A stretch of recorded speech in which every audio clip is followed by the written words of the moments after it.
Sala de imprensa no ar, e hoje eu estou aqui com o vereador Zé Ricardo, que acabou de sair da Câmara e chegar por aqui. Bem-vindo, vereador.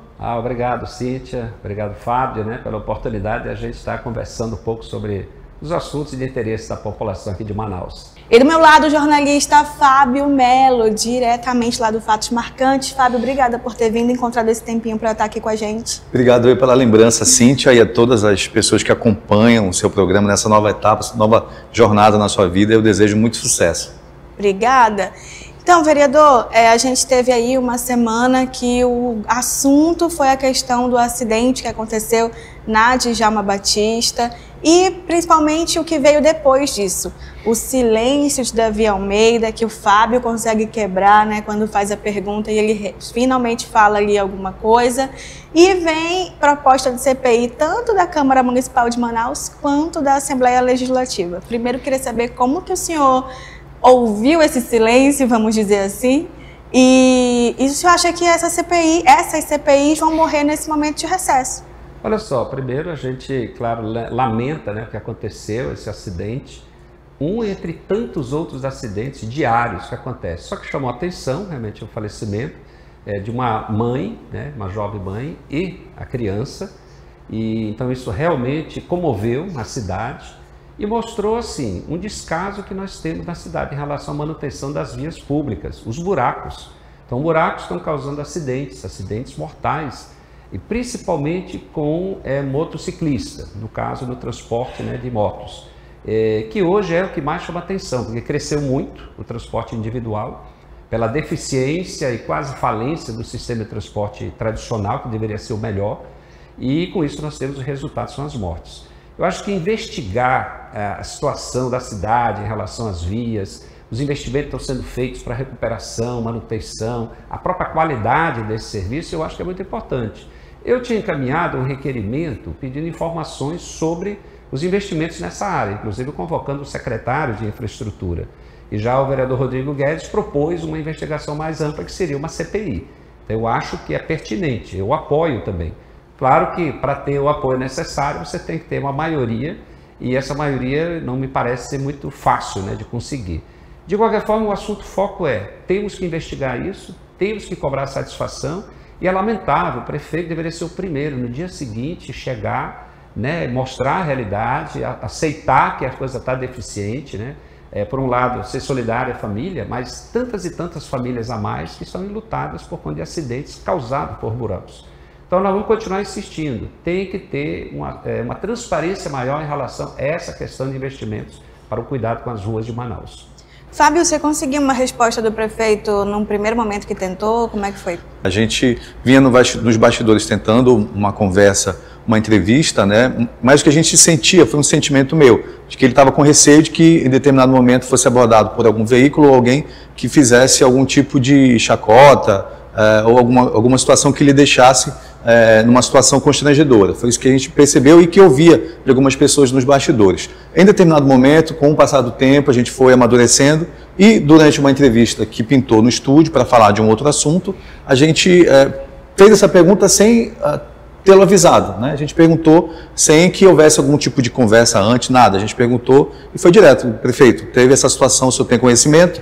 E eu queria saber o que o senhor acha, E foi que ele respondeu e falou daquela situação, que teria chorado com a esposa e que isso rendeu muita repercussão na internet, Então, as coisas às vezes no jornalismo acontecem dessa forma, às vezes não tem uma combinação, a gente tenta abordar as coisas de uma forma jornalística e às vezes alguns parlamentares nos ouvem, outros não. Mas era uma pergunta obrigatória, Fábio? Diante de um sim. jornalista naquela situação, não tinha como ele não responder sobre isso? Claro. Quer dizer, ele podia não responder, mas você tinha a obrigação de perguntar? É isso mesmo, tinha a obrigação de perguntar, porque foi algo realmente que aconteceu, a gente via repercussão na internet, e a gente sempre ouvia também, O que a gente ouvia, Cíntia? Olha, aconteceu isso, mas em compensação também aconteceu outra situação semelhante na área da segurança, onde uma criança morreu e as pessoas não deram o mesmo tipo de retorno, de importância. Então a gente via que tinha uma preocupação política atrás de toda essa situação. Mas como você bem falou, foi um fato jornalístico, a gente tinha que abordar, era a nossa função naquele momento. Agora, vereador, o senhor acha estranho ter uma CPI que foi ali motivada também por esse acidente lá na Assembleia e não só, uma CPI não, uma proposta de CPI lá na Assembleia e não só na Câmara? Pois é, a gente vai observar assim, as competências, né? A Assembleia Legislativa tem a competência de fazer a fiscalização do governo do Estado, as ações e responsabilidades do governo do Estado. E no caso do governo do Estado não é responsável pelas ruas, né, da cidade de Manaus, não é? Mas ele tem que cuidar da manutenção, dos cuidados, para evitar ter buraco, tapar buraco, etc. Então, se lá querem investigar, nada impede, embora um pouco fora do escopo de responsabilidades. Né? A desculpa a justificativa do deputado Péricles para falar disso é porque o programa do Asfalta Manaus foi feito também com dinheiro do governo, então cabe investigar. Mas te trouxe uma surpresa ter deputado de olho nisso? Olha só, porque assim, eu acho que se é para verificar a questão da obra sendo feita, né, o serviço, e eu sou defensor que se fiscalize a qualidade da obra. Muitas vezes o governo do Estado repassa dinheiro para a prefeitura, né, tem convênios e vão executar uma obra. O exemplo é aquela passagem de nível na Avenida das Torres que foi feita, que eu achei super cara, custou no final em torno de 52 milhões de reais uma passagem de nível. A maior parte do recurso foi do governo do Estado. Então eu diria assim, aquilo que é feito pelo governo do Estado, do município, claro que o deputado tem competência e pode fiscalizar. Não é muito comum, o comum é o próprio município verificar, ainda mais se foi executado pelo município. Quando é uma obra executada pelo Estado, de forma direta, então como deputado não há dúvida nenhuma que tem que cuidar. Mas olha só, eu sou a favor que investigue, eu acho que vindo de lá também reforça mais ainda a preocupação de que nós temos que levar a sério. Manaus é a maior cidade da Amazônia, a maior cidade do norte, é a grande referência mundial no meio da Amazônia. Nós temos que cuidar dessa cidade, nós temos que ter uma mobilidade, não no nível que nós temos, atrasado, cheio de problemas, onde transporte, trânsito e tal, tudo não está interligado com algo planejado. Parece que assim, não tem planejamento para nada. A impressão que dá a ver no trânsito é que não tem uma engenharia de trânsito. Não está sendo pensado como vai funcionar o trânsito e a circulação adequada dos veículos. Então, não há dúvida, é importante cobrar, investigar. E outra coisa, o prefeito não pode ter medo nem de críticas, nem de investigação, nem de qualquer posicionamento. Então, um repórter tem que ir atrás para ver se o prefeito fala ou não fala sobre uma coisa que aconteceu na cidade, que é de sua responsabilidade, no caso do trânsito. Eu acho até um absurdo, né? Ele deve ser o primeiro a querer falar e dizer o que vai fazer para evitar que outras situações aconteçam, né? Fábio, você acha que tem mais chance de sair a CPI lá na Assembleia ou lá na Câmara? Olha, Blink, é delicado, né? Estou te botando numa posição de aposta, mas é isso. Porque na Câmara a gente observa que o município, né, o Poder Executivo, o prefeito, de uma forma geral, tem maioria, grande maioria. A gente dificilmente tem observado, né, vereador, algum projeto, algo que seja contrário, que passe ali na Câmara Municipal de Manaus. Isso tem sido bem difícil na votação de projetos de lei. Já na Assembleia Legislativa, por mais que não seja algo totalmente de interesse, como o vereador explicou há pouco, mas eu acho que lá, se for o caso, tem mais possibilidade, porque a mesa diretora, digamos assim, tem interesses contrários, né, ou tem interesses ali que podem fazer com que esse projeto passe, né, que a CPI passe, e tem a grande maioria. Né? Então, eu acredito que na Assembleia, por conta da quantidade maior de parlamentares que podem dar o voto sim, que são 8, se não me engano, são 8 votos lá, para conceder já tem 7. Então, mais um só, você consegue viabilizar essa CPI. Então, eu acredito que na Assembleia é mais provável que seja aprovado essa CPI. A gente tem a situação inversa, né? Porque como não tem muito como ter ali Enfim, por exemplo, na Câmara, se há algo assim, segura então emenda, não vou apertar o botão para sair emenda. Mas para os deputados isso não tem como acontecer. Então, acaba virando, a Câmara pode investigar o governo e a Assembleia, o prefeito. Não sei, eu nunca tinha visto isso acontecer antes, mas me parece que há um movimento nesse sentido. Ainda não vi a Câmara tanto investigando o governo, mas vez ou outra a gente vê vereadores usando a tribuna para falar de alguma situação. É interessante ver como isso acontece. Hoje ainda teve isso, né? Hoje teve uma situação envolvendo o Coronel Rosses, né, que falava da subserviência de alguns parlamentares em relação ao prefeito, e o Raulzinho, do MDB, disse que, olha, também há uma subserviência de vocês, parlamentares do PL, em relação ao Poder Executivo, porque teve ali pessoas do PL que receberam cargos do governo, né, parentes do próprio Alfredo Nascimento, entre outros, então vocês têm essa subserviência também, eu posso te provar isso e tal, e aí começou uma grande discussão em relação a isso, né? Então você observa esse jogo antagônico de poderes na Câmara Municipal e também, e um pouco menos, eu acho, na Assembleia Legislativa. Na prática, a teoria é outra, né? A gente vai para um rápido intervalo e daqui a pouco volta para falar sobre esse momento de recesso parlamentar.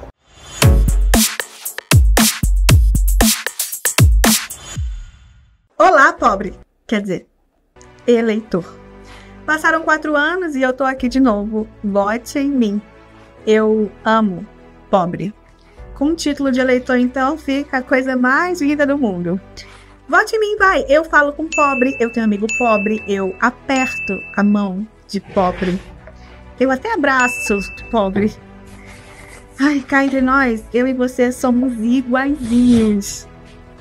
Tá bom que esse relógio aqui custa assim 100 vezes o salário de um pobre, mas eu não posso ver um pastel de feira que eu quero muito comer ainda mais se estiverem filmando. Olha, isso é um ônibus.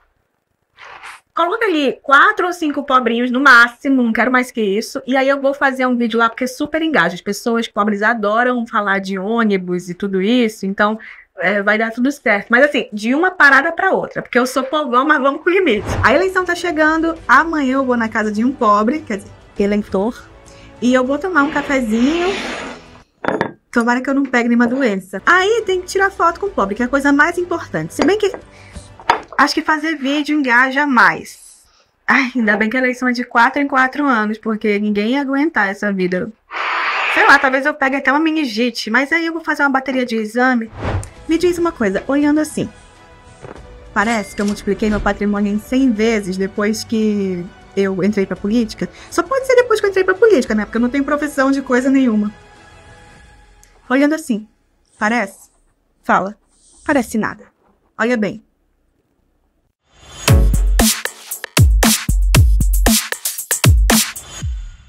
Sala de imprensa de volta. Hoje eu estou aqui com o vereador Zé Ricardo e com o jornalista Fábio Melo.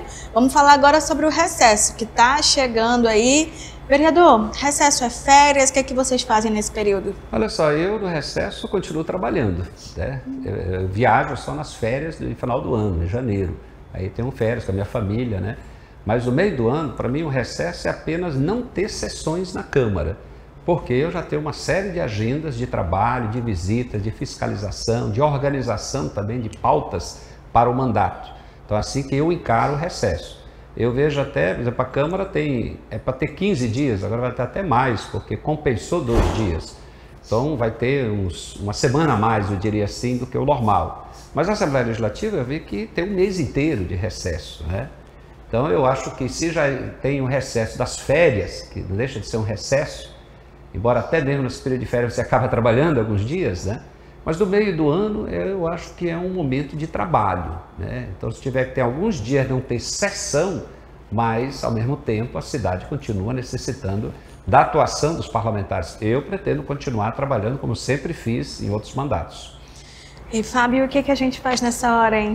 É complicado, né? Porque diminui o número de assuntos para você cobrir. Por exemplo, na Assembleia já estão de recesso desde o dia 28, se eu não me engano, e só retorna, segundo eu conversei com a assessoria de imprensa, só na primeira semana de agosto. Então, é um período muito longo, né, de tempo para você não ter assunto para a gente cobrir na Assembleia. Fica aquele período um pouco vazio de informações. Por outro lado, essa questão desse tempo, né, desse período que chamam de férias, mas é um recesso, na verdade, pelo que eu estava estudando ali na lei, é apenas para os parlamentares não realizarem sessões plenárias, mas eles devem continuar com as atividades nos gabinetes, internamente, né, com o grupo deles ali, e a gente vê que alguns parlamentares estão atuando. Eu vi vários aí em municípios do interior com ações e tal. Posso até citar um, por exemplo, que eu vi ali, Comandante Dan, em 12 municípios nesse período do início do recesso até agora, e tem outros, né? Outros um pouco menos, ou alguns a gente nem vê tanta movimentação, né? Então a gente realmente não sabe o que se está fazendo, e eu acho que a gente fica nesse período meio a ver navios, assim, de informação também, para levar para o nosso telespectador, ouvinte, internauta. Seu público. Vereador, já tem data, não sei se o senhor já sabe, mas já tem data prevista aí para a votação da LDO, a Lei das Diretrizes Orçamentárias? Então, até sexta-feira passada foi o prazo para apresentação de emendas. Eu apresentei em torno de 20 emendas à LDO. E eu sei que um ou outro vereador também apresentou. Só que acredito que amanhã deva ter reunião das comissões, talvez quarta-feira isso ser apreciado, certo é que até semana que vem eu vi que a liderança do prefeito está querendo submeter a votação a LDO. Eu só questiono o seguinte: primeiro, tem que ter audiências públicas. Foi feita uma audiência na semana passada, mas sem povo, sem entidades, sem gente para participar efetivamente. Eu entrei no Tribunal de Contas do Estado para duas questões, foram duas representações. Uma, para obrigar a Prefeitura ainda a realizar audiência, porque ela não realizou antes de enviar a LDO para a Câmara. E a outra seria a Câmara devolver e depois também realizar audiência. Então a Câmara, como ela ainda não foi notificada, ou foi notificada para dar informações, e assim a Prefeitura, foi um prazo de 5 dias, que eu acho que terminou sexta-feira ou hoje. Então a partir de amanhã eu já vou questionar o próprio Tribunal de Contas, qual é o posicionamento, como é que se vai discutir, vai aprovar a LDO sem uma discussão, sem audiência pública, que é obrigatório. A Lei de Responsabilidade Fiscal cobra isso e várias outras legislações a nível nacional. Por quê? Porque é um momento decisivo para se definir quantos por cento de tudo vai para os investimentos necessários no orçamento do ano que vem. Portanto, eu estou cobrando isso para dar transparência e o povo participar. Tem que lembrar que o dinheiro do orçamento não pertence ao prefeito, não é dos vereadores, é da população e ela precisa se sentir parte do processo. Ela ajudar a decidir para onde vai o dinheiro, ou seja, quais são as prioridades que eles apontam para o orçamento. E os parlamentares só entram em recesso depois de aprovada a LDO, que lá na Assembleia, né, Fábio, foi aprovado semana passada, mas uma série de emendas não entraram. Muitas reclamações, né, Cíntia, de parlamentares que tiveram várias emendas ali importantes, algumas já fazem parte, já constam no regimento interno, já constam ali nas leis de uma forma geral, mas que não foram sequer aprovadas. Pouquíssimas emendas, inclusive, segundo a gente ouviu da Alessandra Campelo, é que essas possíveis emendas só devem ser analisadas ou verificadas a partir do final do ano, né? Na lei, de uma forma, na LOA, na Lei de Diretrizes Orçamentárias, na Lei Orçamentária Anual, melhor dizendo. Então, a partir daí que se deve avaliar. Mas, pelo que a gente tem observado nos anos anteriores, pouquíssimas, o Executivo já deixa amarrado de uma forma que fique praticamente conforme vem de lá, né? E essa é a maior reclamação dos parlamentares, essa não aprovação dessas emendas, que são sugestões deles ali de onde ser encaminhado melhor aquele recurso. Às vezes tem um local, né, um hospital, um local que precisa para comprar um equipamento, alguma coisa nesse sentido, e o parlamentar, com a sua experiência, com os chamados que recebe, acaba colocando ali como uma forma de você ou do Estado investir aquele recurso. E às vezes tem o seu pleito atendido ou não, e às vezes isso causa uma certa decepção para o parlamentar. A Alessandra Campelo, deputada estadual, que foi relatora do orçamento, enfim, lá na Assembleia Legislativa. Só lembrando que você falou dela com certa intimidade. Pois é, acaba esquecendo. Né? Também faço muito isso. Falando em LDO, LOA, e a gente está falando aqui de uma situação que no Amazonas o parlamento praticamente recebe de uma forma burocrática ali, assina a prova, então a gente vê o poder executivo sendo muito grande. Já em Brasília, a coisa não está tão favorável. A gente está vendo o presidente Lula tendo problemas ali com o Congresso Nacional, né? Saiu aí uma pesquisa do Estadão dizendo que a fidelidade ao governo Lula está em 72%. Não sei se o senhor teve acesso a isso hoje, mas é a mais infiel bancada da base nos últimos 30 anos. E é o mesmo tanto de fidelidade do Dilma II, que foi quando ela saiu ali do governo. O senhor vê como um problema aí essa estrutura que a gente tem com o Lula hoje? Não há dúvida que para o governo não é fácil você conduzir um governo que, aliás, está trazendo resultados fabulosos, extremamente positivos para o Brasil. Todos os indicadores da economia são favoráveis, graças ao governo Lula. Todos os indicadores sociais sofreram evolução positiva. por conta, né, dos investimentos em programas sociais que voltaram, como Minha Casa Minha Vida, que constrói casas e gera muito emprego e muita expectativa, né, positiva para as famílias, mas tem que conviver com um congresso onde boa parte é fisiologista, né? Eles arrumam até termo chamado centrão, são partidos de direita, porque no Congresso Nacional 90%, eu acho, 80 e pouco, né, tirando o PT e outros, todos são partidos de direita, mas eles, para tentar disfarçar, se colocam como centro. Mas o centro ficou tão vulgarizado que se chama centrão. São os mesmos partidos que em cada governo, eles dizem, apoio desde que eu esteja no governo, apoio desde que eu tenha benefícios. Não apoio porque estão pensando no Brasil, no bem-estar da população. É o que está acontecendo agora de novo no governo Lula, como aconteceu em todos os governos. São os partidos que se aproveitam e sempre se dão bem.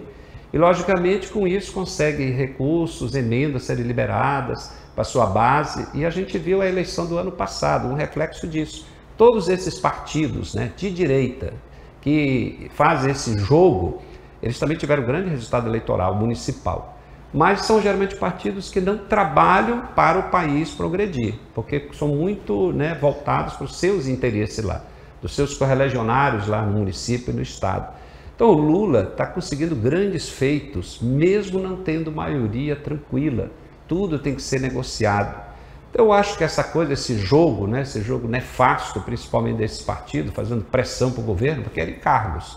Mas estão nos cargos e são infiéis, né? O certo, coerente, é, não, eu não estou nesse governo, sou oposição e pronto. Mas eles não vivem sem isso. Esses partidos, esses parlamentares, eles não vivem sem os favores, sem estar agarrado ao governo. Pode observar historicamente cada um deles aí. Eles não sobrevivem, porque não tem nenhuma ideologia, não tem nenhum projeto para o país, não tem nenhuma proposta verdadeira. É tudo naquele momento de aproveitar das circunstâncias. Então o Lula, ele está conseguindo resultados realmente surpreendentes com o Congresso dessa forma. Imagina que o orçamento desse ano não foi aprovado ano passado, foi agora recente. Então, essa é a dificuldade de você governar com um congresso fisiologista que nós temos hoje lá. Fábio, esse negócio de direita e esquerda vai colar muito na eleição de 2026 ou isso ficou para o passado? Você vai me responder depois, que eu vou fazer um mistério aqui que a gente vai para o intervalo.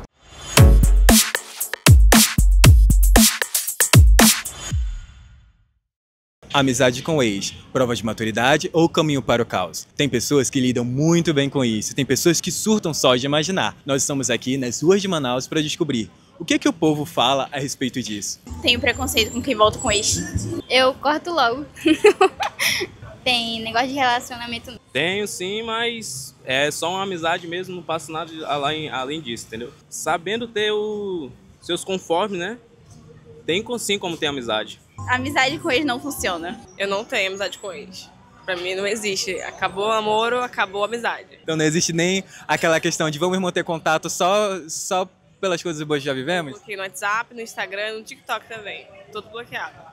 Então é um bloco geral? Sim, bloco geral. Mas por quê? Tem alguma história por trás? Não, acho que não tem pra que a pessoa tá vendo a minha vida ainda, não tem por que eu estar participando da vida dela, então acabou. Se virou ex, virou inimigo. Inimigo não, né? Excluído minha vida, total.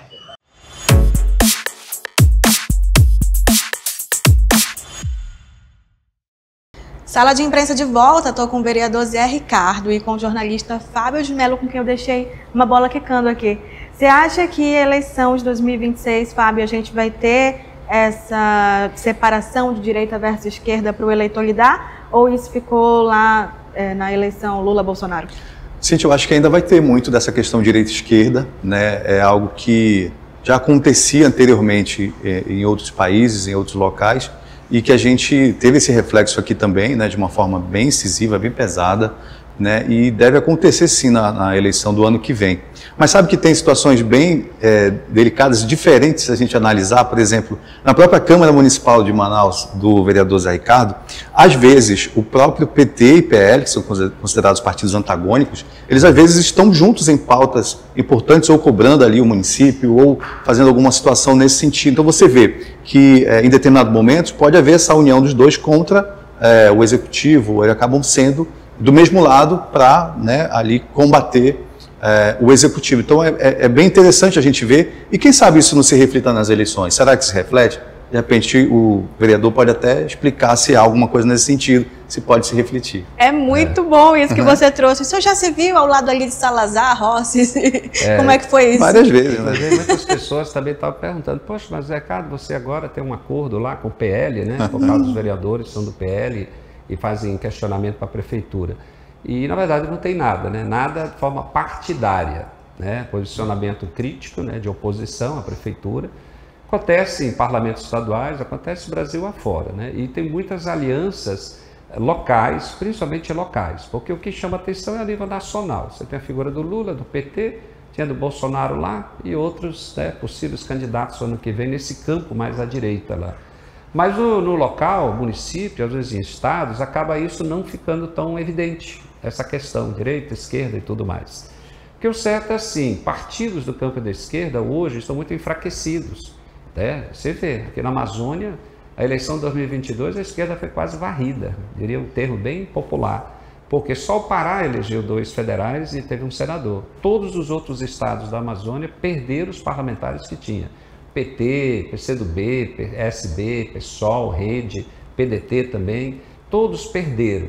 Talvez na eleição do ano que vem você vai ter uma retomada de mais eleições de parlamentares federais, seja federal como senador, nesse campo da esquerda, né? Que eu diria que é necessário, campo de discussão muitas vezes ideológica, que contribui demais para que a gente avance em certas políticas lá. No fundo, se você vai ver os avanços que tem no mundo, e no Brasil em particular, se foi a campo da esquerda mais ousada, que sempre traz propostas mais progressistas, eu diria assim. Porque o campo da direita, por natureza, é mais conservador. Não é tão propício a querer fazer mudanças, né? Então, por isso você percebe no dia a dia, nas votações no próprio Congresso Nacional, né, em votações locais também.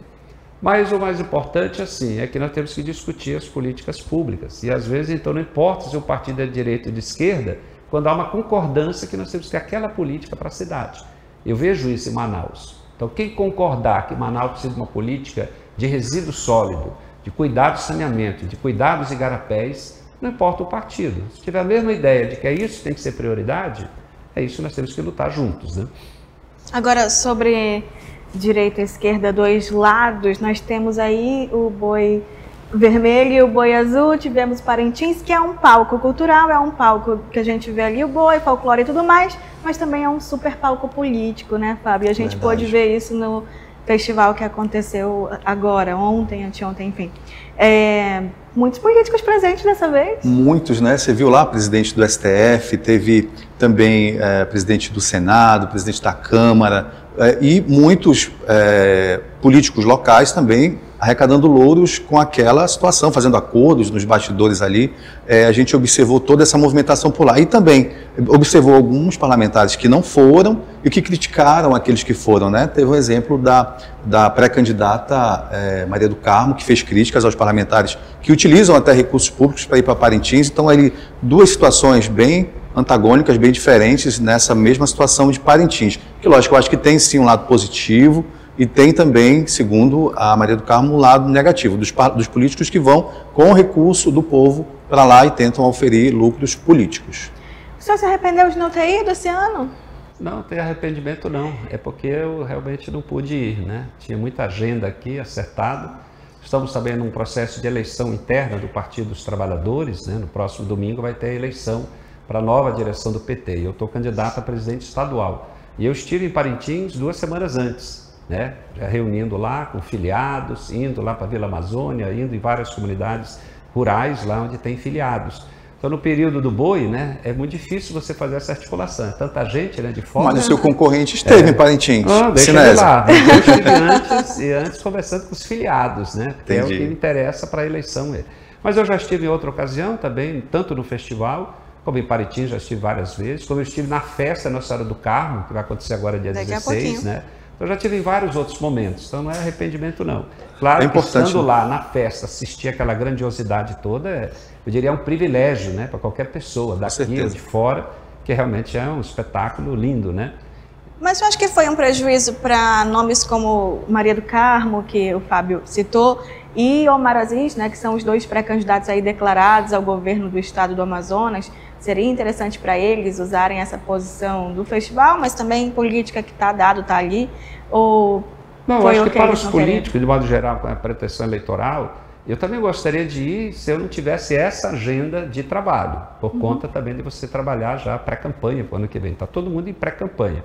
Como a legislação permite pré-campanha, eu acho que foi um grande avanço, então você já pode dizer que é pré-candidato, que você está buscando já os apoios, você pode construir, só não pode pedir voto, né? Nem número. E a Maria do Carmo, você está falando que ela está criticando políticos que vão para lá com dinheiro público, não seria isso, né? Isso. Eu não sei nem por que ela critica, ela é de uma família de políticos que a vida inteira se aproveitaram do poder público. Ela mesmo está rica graças aos benefícios do governo Lula, né? Esses anos todos aí. Graças aos benefícios de não pagar imposto. E não é o IPTU que ela não paga, é a instituição que não paga. Ela está mais rica nesse governo de esquerda, né? Como se fala, né? Eu não sei nem o que é que ela critica, porque o marido dela, todos os cunhados, né? Todos são os políticos que sempre se aproveitaram, né? Sempre usufruíram de todos os benefícios de vários governos aí, né? Então, eu acho que ela está criticando achando que ninguém presta atenção aí nas falas dela, né? O senhor é pré-candidato? Pré-candidato para o ano que vem. Se eu não for para o Senado, é para federal, estadual, mas nós vamos estar lá. A maioria do partido quer que eu vá para federal de novo. Mas meu nome também já foi defendido para o Senado. Eu acho que o PT tem que ter candidato ao Senado. Tem o Marcelo Ramos, que se colocou, acho que é um ótimo nome. E vamos ter que tomar essa definição ainda, no partido e o diálogo a nível nacional, né? Porque como é um cargo majoritário, então ele vai ser resultado muito da discussão dos acordos políticos do PT na busca de apoio para a reeleição do presidente Lula. Fábio, você acha que foi um problema para Maria do Carmo e para o Omar eles não terem ido? Olha, eu acho que pensando nesse ponto de vista político, de você buscar acordos, conversar com demais parceiros políticos, eu acho que sim, né? É um local onde está todo mundo ali visualizando, de olho, né, prestando atenção na festa, e sempre tem ali nos bastidores algo que você pode conseguir. Acho que é importante dar esse apoio, né? Você viu o Fábio Porchat, por exemplo, fez um comentário ali sobre o nosso estado, foi assim uma estupidez de número de curtidas. Então, assim, às vezes esses eventos culturais também são importantes, engrandecem, trazem renda, lucro para o nosso estado. Eu acho que às vezes alguns políticos perdem a oportunidade de estar num local como esse, defendendo essa festa, defendendo o nosso povo. Então, acho que eles acabaram perdendo, não estando nesse local. Eu acho que quem aproveitou muito bem o festival foi o senador Eduardo Braga, porque ele apareceu ao lado do Alcolumbre, do presidente da Câmara também. Isso. Nossa, me falha o nome. Hugo Mota. E falou, né, dos ganhos com o festival, falou do investimento, enfim, acho que ele surfou essa onda legal. Surfou e foi assistir o festival, fez o que tinha, acho que ele fez o dever de casa direitinho, o Braga ali. Boa análise. Nosso momento top flop da semana, alguém quer estrear? Eu quero estrear, pronto. Positivo ou negativo? Top. Top é isso que a gente vinha falando, né, da questão de Parintins. Já que a gente já falou, acho que vou mudar então, Cíntia. Tudo bem, você faz o que você quiser. Deixa eu ver algum outro assunto interessante que a gente tenha de projeto. Quer começar no flop? Vamos começar no flop? Pronto. Eu estava pensando aqui, vou mudar de ideia. No flop eu acho o seguinte, teve aí na semana que passou a proposta, inclusive que foi aprovada no Congresso, vai para a sanção do presidente Lula, que é o aumento do número de deputados federais, de 513 para 531.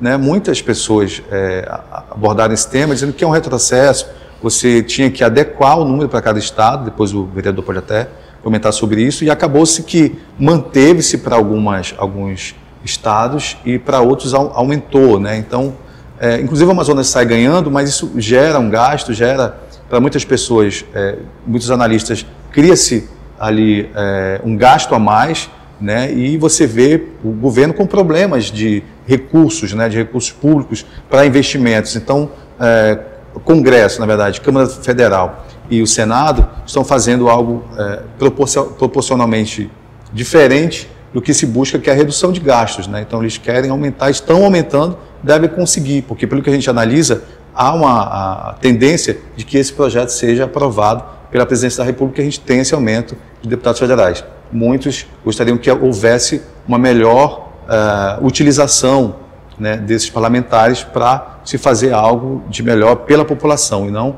aumentar o número, a quantidade de parlamentares. Enquanto você pensa no top, deixa eu só explicar que sai de 513, porque são 513 deputados de acordo com a Constituição hoje. Aí tem que mudar, enfim, virou uma PEC. Mas aí, dentro dos 513, tem uma representação de cada estado proporcionalmente. Então, o Amazonas ganhou em população, deveria ganhar 2 deputados federais a mais. O Rio de Janeiro foi um dos estados que perdeu em população, então deveria também perder representante dentro da Câmara. Mas o que aconteceu? Para ninguém sair perdendo, manteve o Rio de Janeiro com aquilo que ele tinha de parlamentar e aumentou para o Amazonas. Então, sai de 513 e coloca 531. Mas isso não respeita a proporcionalidade. Então, o Amazonas, tudo bem, ele ganhou 2, mas proporcionalmente, então ele deveria ganhar mais 2, já que agora são 531. Enfim, não que eu saiba de matemática, mas vocês entenderam o que eu estou falando.